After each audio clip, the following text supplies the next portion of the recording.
Julian, vielen Dank, dass du dir heute Zeit genommen hast. Du bist ja der Gerne. jüngste Zeitschriftenverleger gewesen mit 24. Und wie kam es eigentlich dazu?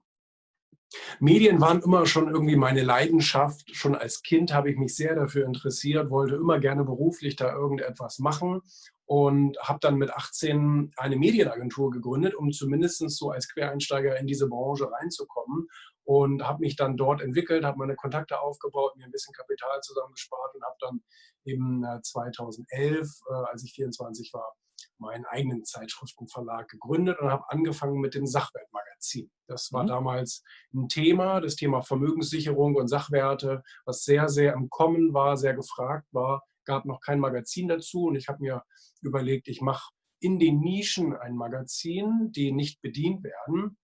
Und weil da habe ich dann keine Konkurrenz oder nur sehr wenig. Und so fing das dann alles an. Genau, und du hast ja auch das Buch geschrieben, Ego-Gewinner sind gute Egoisten.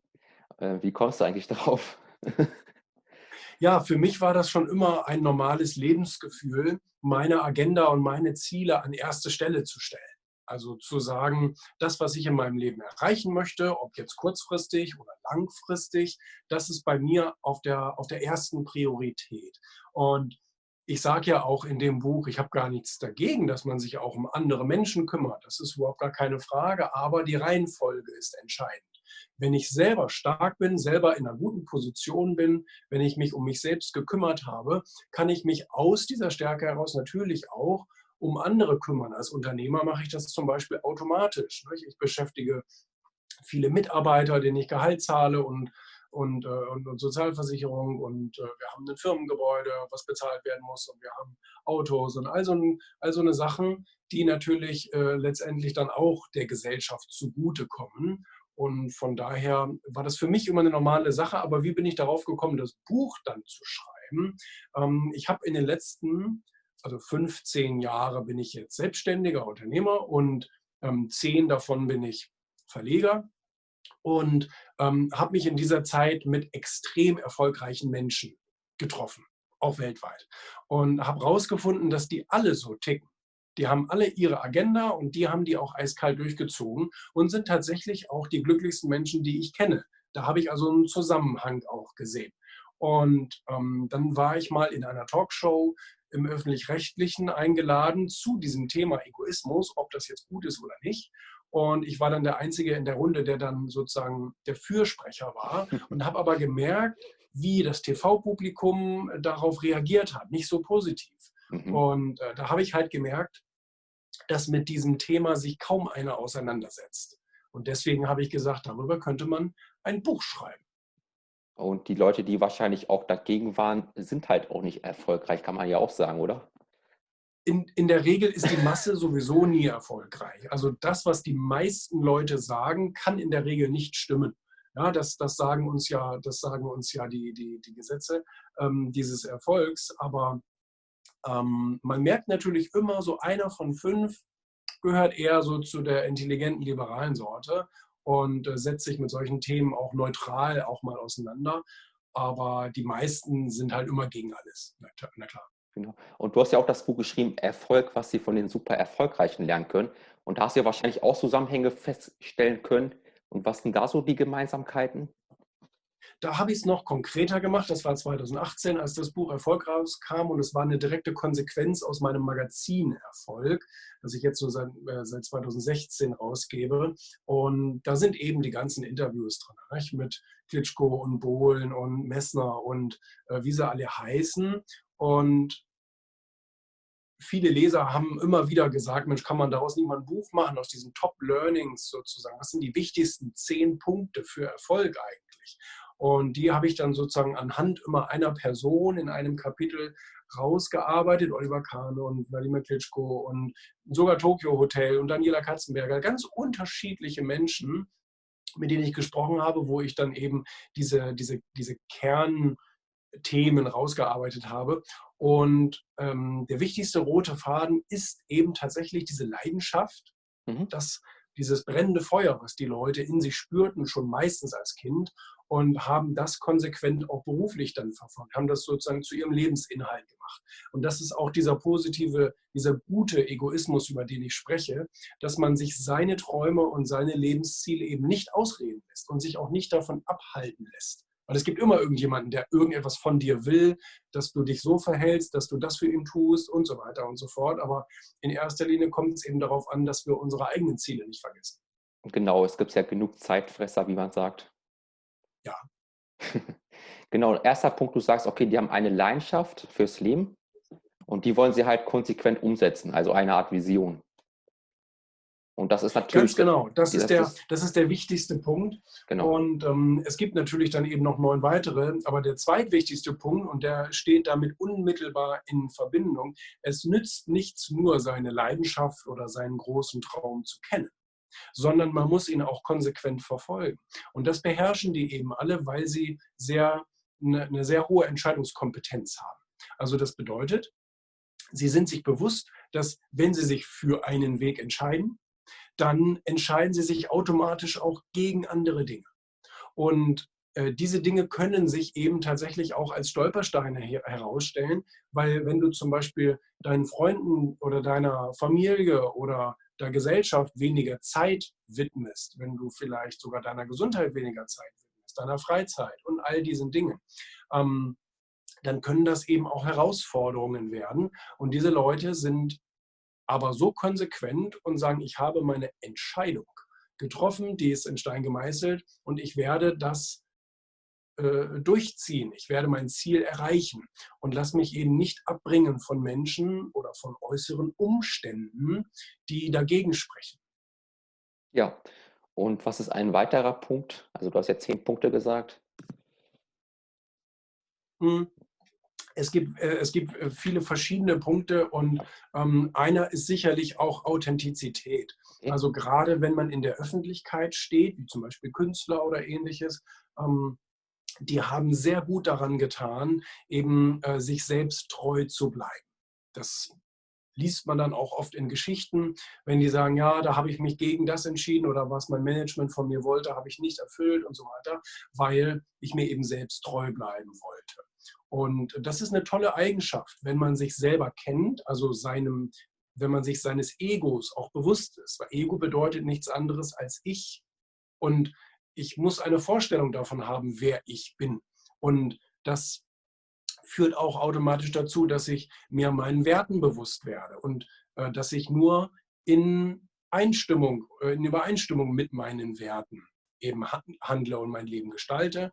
Und sobald etwas dagegen läuft, dass man sich dann eben sozusagen, dass man da Abstand gewinnt, zum Beispiel von Leuten, die meinen, ja, mach das mal so und du musst dich verändern und du musst ganz anders sein. Und weißt du, Schauspieler machen das vielleicht beruflich, aber die meisten Menschen kommen nicht gut an, wenn sie sich verstellen.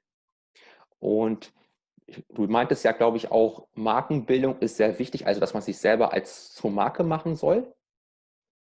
Man soll es nicht unbedingt, aber es hat einen sehr großen Vorteil. Es Okay. gibt ja auch viele, sagen wir mal, es gibt auch viele Unternehmer, sogar Künstler, die sich in der Öffentlichkeit nie gezeigt haben und trotzdem sehr, sehr erfolgreich mit ihrem Produkt oder ihrer Marke sind. Dagegen spricht auch überhaupt gar nichts. Aber wenn ich natürlich eine Affinität dazu habe, zu sagen, ich stehe in der Öffentlichkeit und das macht mir auch nichts aus oder ich genieße es sogar, dann macht es eben wirklich sehr viel Sinn, eine einflussreiche Person zu werden, weil damit kann man dann tatsächlich auch Fußspuren hinterlassen. Und man kann tatsächlich etwas verändern, weil Menschen mit einem Namen werden auch gehört. Aber ne, Lisa Müller irgendwie aus dem 3. Stock, die wird halt nicht gehört, ne, weil sie halt keiner kennt und weil sie sich keinen Einfluss erarbeitet hat. Ist eigentlich dein Outfit auch so eine Art Wiedererkennungswert oder? Das ist dazu geworden, das Okay. stimmt allerdings. Ich hab das nicht, das habe ich auch in meinem neuen Buch beschrieben, ich habe das nicht bewusst aus Markengründen oder irgend sowas getan, sondern bei mir war es wie bei den meisten anderen auch, wie zum Beispiel bei Karl Lagerfeld und anderen, die einen bestimmten Kleidungsstil für sich irgendwann mal gefunden haben, sich damit sehr wohl gefühlt haben oder auch immer noch fühlen und sagen, ich trage ihn einfach konsequent. Das erspart einem morgens natürlich sehr viel Nerven, weil man einfach genau weiß, wohin man greifen muss. Ja. Man hat 20 gleiche Hosen, 20 gleiche Hemden, Sakkos und so weiter, alles ist gleich. Und das macht das Leben extrem einfach. Und es wird aber eben dann tatsächlich auch zu so einer Art optischen Marke. Leute erkennen einen dann daran, von Weitem. Haben sie dich auch schon draußen angesprochen und wollten mit dir ein Selfie machen und Ja gut, das passiert natürlich öfter und das passiert mir besonders viel auf Veranstaltungen. Ich war gerade gestern wieder auf einer Veranstaltung, wo dann auch eine Signierstunde mit meinem neuen Buch war und dann kommen da halt mal 100 Leute und wollen ihnen eben ein Autogramm und ein Selfie machen. Und viele sagen, wenn ich zum Beispiel als Überraschungsgast, so wie gestern, als Überraschungsgast auf eine Veranstaltung komme, dann können die Leute mich eben schon aus 100 Metern Entfernung aus dem anderen Ende der Halle erkennen, weil es einfach so eine optische Erscheinung geworden ist. Ne? genau, was hast du noch vielleicht Tipps für eher jüngere Menschen, die sagen, okay, ich möchte erfolgreich werden? Also, Ich habe gerade ein Buch gelesen, was mir auch das bestätigt hat, was ich geschrieben habe in meinen beiden Büchern, ja, nämlich, dass die Leidenschaft das Allerwichtigste ist und an allererster Stelle steht. Ich habe gerade ein Buch gelesen, Erfolg, wie wir wurden, was wir sind. Und da wurden ganz viele verschiedene Stars, auch Verona Poth und Oliver Pocher und viele, viele andere deutsche Stars, Fußballer und so weiter, gefragt, was ist das Wichtigste, was ist der wichtigste Tipp, den man einem jungen Menschen geben kann. Ich habe auch an einem anderen Buch mitgeschrieben von Dirk Kräuter, was ich meinem 18-jährigen Ich empfehlen würde. Da steht genau das Gleiche drin, dass man seine Leidenschaft identifiziert und dann auch konsequent beruflich verfolgt. Also dass man tut, was man liebt. Also und da ist es dann manchmal auch schwer, vielleicht gegen irgendwelche gesellschaftlichen Hürden anzukämpfen, weil man natürlich insbesondere jungen Leuten sagt, du musst Trendbereiche. Was ist morgen musst du programmieren können? Also geh in die Programmierung rein. Aber du bist überhaupt kein Typ, der sich für Programmierung interessiert. Aber so viele Leute, junge Leute, lassen sich eben davon auch leiten und etwas tun, was sie eigentlich gar nicht wollen, wo sie sagen, ja gut, vielleicht ist das ja was für mich. Aber das ist die falsche Herangehensweise. Sehr viel ausprobieren und eben schauen, was in einem so brodelt. Ne? genau. Und wahrscheinlich ist ja auch bei erfolgreichen Menschen, also die haben ja wahrscheinlich auch Einsamkeit. Und damit müssen sie ja auch klarkommen. Also wenn man jetzt sagt, okay, ich gehe meinen Weg und viele Leute sagen, geh den Weg nicht, dann muss man ja auch damit klarkommen. Also Das mental. stimmt. Das stimmt. Also ich Du hast ja, glaube glaube ich, auch, darüber eine Folge gemacht, beim Podcast. wie bitte? Beim Podcast hast du, glaube ich, auch darüber eine Folge gemacht, über Einsamkeit. Ja, das kann gut sein.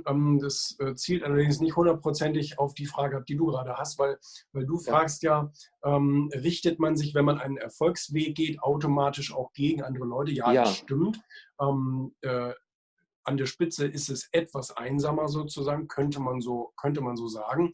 Aber das ist auch nur eine Augenwischerei, weil wenn du die Menschen, egal welche Menschen, fragst, wie viele mhm. wahre Freunde hast du, dann sind es vielleicht 2 oder 3 bei den meisten Menschen, wo man wirklich sagt, vertraue ich blind, gehe ich durch dick und dünn und komme, was da wolle. Und um uns herum haben wir aber natürlich viele, auf Englisch würde man sagen Acquaintances, also einfach Bekannte, Umfeld sozusagen. Und das ist etwas, also die Freunde müssen sich nicht zwingend verändern. Auch wenn es gute Freunde sind, dann unterstützen sie dich, egal bei was.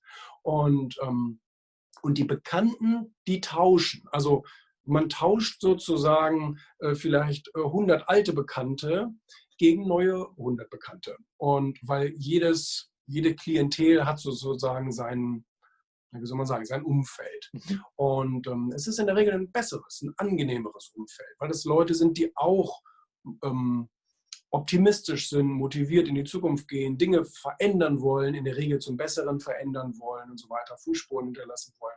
Und das ist also auch sehr, sehr bereichernd, sehr, sehr inspirierend, muss ich sagen. Und was du meinst mit der Einsamkeit, es gibt so einen Trend in den sozialen Medien, den erlebe ich auch insbesondere auf meinem TikTok-Kanal, dass junge Leute, wenn sie mich irgendwo auf einem Video sehen und ich bin da gerade alleine zu sehen auf diesem Video, dann sagen die, ach, der Typ sieht aber einsam aus. Da will man doch nicht erfolgreich sein, wenn man dann nachher so einsam durch die Welt Ich schon. läuft. Und das ist natürlich Quatsch. A, weil ich habe mit so vielen Menschen zu tun, das ist unvorstellbar. Und es müssen aber ja nicht alle meine Freunde sein. Ja. Und ich meine, wenn ich jetzt zu einem Termin fliege oder fahre oder wie auch immer und ich da jetzt alleine im Jet sitze, okay, das ist jetzt, glaube ich, nicht verwerflich. Und man braucht für Erfolg aber auch eine gewisse Konzentration, Ja. Ruhe. Fokus. Wer auch, ne? nur immer durch irgendwelche äußeren Einflüsse beschallt wird, der wird keine saubere Entscheidung treffen können, weil man einfach gar keinen klaren Gedanken fassen kann. Erfolgreiche Leute sagen immer, man braucht ein gewisses Maß an Ruhe im Leben, wenn man auch wirklich weit kommen will. Ja, man wird ja heute auch schon komisch angeguckt, wenn man alleine spazieren geht von den, wie du gesagt hast, von den Jugendlichen. Aha, Das keine ist Ahnung. wirklich so, das Ja, beobachte ich kann auch, sein. Aha. weil ich möchte halt auch irgendwie Ideen sammeln, Gedanken sammeln und dass das dann schon komisch aussieht, wenn ich halt nicht 3, 4 Leute neben mir habe, das ist sehr. Seltsam, seltsam, ja. Und hast du vielleicht noch Büchertipps oder 3 Büchertipps für junge Menschen? Ja, ich habe viele gute Büchertipps für junge Menschen. Also sicherlich meine sind eine Empfehlung. Mhm. Ich kriege Feedbacks von vielen, vielen jungen Leuten, denen meine Bücher sehr, sehr gut gefallen und auch geholfen haben. Und es gibt, wie gesagt, auch dieses Neue, was ich meinem 18-jährigen Ich empfehlen würde. Es gibt es gibt so Grundsatzbücher, es gibt Rich Dad Poor Dad von Kiyosaki, wo man mal so ein bisschen über Funktionsweisen von Geld und Vermögen lernt. Es gibt Dale Carnegie, wie man Freunde gewinnt, also im Umgang mit anderen Menschen, wie man dort gewinnt. Es gibt ein tolles Buch, was ich damals als 18-Jähriger gelesen habe, das heißt Ziele von Brian Tracy. Mhm.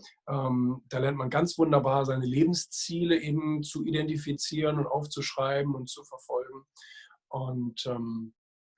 Aber es gibt immer wieder viele großartige Bücher, die sich wirklich lohnen. Ja, vielen Dank. Und man findet dich ja auch auf YouTube, Backhaus Daily. Ja, genau. Von Das Montag läuft bis auch auf Freitag Facebook und tatsächlich. auch auf Jedes Instagram. Mal Ja, eine neue Folge. genau. Jeden Tag, also außer Samstag, Montag. Genau. Und Ganz Podcast genau, natürlich jeden auch. Werktag. Wie bitte? Podcast. Also Backhaus Daily Ja, das Podcast. Gleiche läuft auch als Podcast. Genau. Genau. Die Leute, die vielleicht Ja. eher zuhören wollen. Mhm. Genau. Und ja, danke, Julian, für deine Zeit. Und Gerne. hast vielleicht noch schon ein tolles Schlusswort für die Leute? Ja, denkt außerhalb der Box. Nicht? Also wir haben uns alle so unser Gedankengefängnis gebaut und da gilt es, diese Grenzen so ein Stück einzureißen. Vielen Dank. Gerne.